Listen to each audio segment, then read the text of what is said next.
Dans un village, il y avait un petit kiosque où le vendeur, entre autres, il vendait aussi des billets de loterie. Et là-bas, dans ce même village, il y avait un homme pauvre, mais très très pauvre, alors qui n'avait rien pour vivre. Il passait souvent devant ce kiosque. Le vendeur, il voyait souvent comme ça passer devant lui. Un jour, le vendeur, il a dit, attends, il passe tous les jours devant moi. Et je vais lui dire, ça vaut le coup que tu achètes un billet de loterie. Il appelle comme ça, il lui dit, dis-moi, regarde, fais ta ishtadlout, achète une fois un billet de loterie, et peut-être que Akadosh Baruch Hu va t'envoyer la délivrance, et tu auras de quoi subvenir à tes besoins. Et là, le pauvre, il dit, non, j'ai pas que ça à faire, arrête avec tes bêtises, le prix du billet, c'est du pain que je peux acheter pour toute ma famille. Et comme ça, il le rejette. Il insiste, le vendeur, il dit, mais essaie, tu peux rien essayer, une fois tu achètes un ticket, tu fais une ishtadlout, et peut-être que Béat Hashem t'aura la Yeshua. Il essaie comme ça de le convaincre, rien à faire. Au bout d'un moment, ce vendeur, il lui dit, c'est quoi? Viens, on va faire un deal. Viens, on fait un deal. C'est quoi hein? Que tu vas acheter un ticket. Si tu perds, alors moi je te m'engage à te payer ton ticket. Mais si tu gagnes, alors tu me rembourses. Alors là, à ce moment-là, le pauvre, il dit, bon, c'est quoi? Allez, vas-y. Prends un ticket, voilà. Il prend un ticket, achète le ticket et il rentre chez lui. Quelques jours après, le vendeur, il est chez lui à la maison et le soir, il reçoit le numéro gagnant. Et très tard, il reçoit tous les numéros gagnants de la loterie. Et qu'est-ce qu'il voit? Il voit que dans les numéros gagnants, qui c'est qu'il y a? Il y a le numéro de Reuven, le pauvre. Reuven, il a gagné. Et là, il est comme un fou. Ah, il tape chez moi. Quand je vois qu'il a envoyé la délivrance, il est là, il est content. Il dit, il était content pour lui, vraiment. Il dit, c'est quoi, il faut que j'aille lui annoncer cette nouvelle. Mais il voit qu'il était très tard, il était très tard. Il dit, moi je vais attendre demain. Après il dit, non, je ne peux pas attendre le lendemain pour annoncer cette nouvelle. Il va être tellement content, qu'est-ce qu'il fait? Il se dépêche, il va pour sortir de chez lui. Et il fait froid, il y a la neige dans les vieux villages comme ça. Et il dit, c'est pas grave, je vais fermer sur mes fèches pour annoncer la bonne nouvelle. Qu'il devient millionnaire. Bon, il a mis son manteau, ses gants, et il commence à marcher. Et il arrive jusqu'à la maison de Reuven.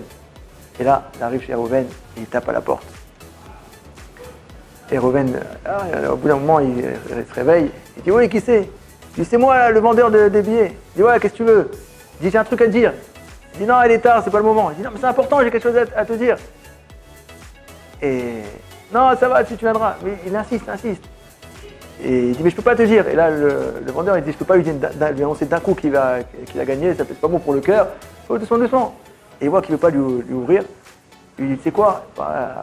Derrière la porte, il dit, je suis venu pour t'annoncer que ton billet il est gagnant. Et c'est toi qui a gagné le gros lot. Et là, il entend derrière la porte Reuven qui dit, quoi? T'as pas honte? En pleine nuit, comme ça, tu viens? Tous les gens qui savent pas que je suis encore riche, qui viennent taper à ma porte en pleine nuit, je comprends. Mais toi, maintenant que je suis riche, que je suis millionnaire, t'as pas honte de venir taper à la porte d'un millionnaire en pleine nuit? Aïe. On voit dans la paracha, il dit comme ça, Vayakom Melech Hadash à Mitzraïm, Asher lo yada et Yosef. Il y a un nouveau roi qui s'est levé en Égypte, qui ne connaissait pas Yosef. Rashi, il dit, Asher lo yada, Asa atzmo kilou lo yada. Il a fait comme s'il ne connaissait pas. On voit que Pharaon, il a été complètement ingrat envers Yosef et ses descendants. Que c'est eux que c'est Yosef qui a sauvé l'Égypte, c'est Yosef qui a fait qu'il n'y ait pas la famine, que c'est Yosef qui a fait que l'Égypte elle soit la puissance qu'elle est aujourd'hui. Et lui, qu'est-ce qu'il fait?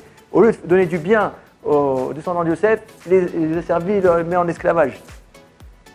Ça, c'est ce qu'on voit dans la paracha. Que Pharaon était ingrat. Il a marqué que Kol a kofer, tout celui qui est ingrat envers son chaver, envers son ami, il viendra à être quoi?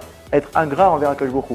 Et on voit aussi que Lo yadati et Hachem, que Pharaon dit, j'ai pas connu Hachem.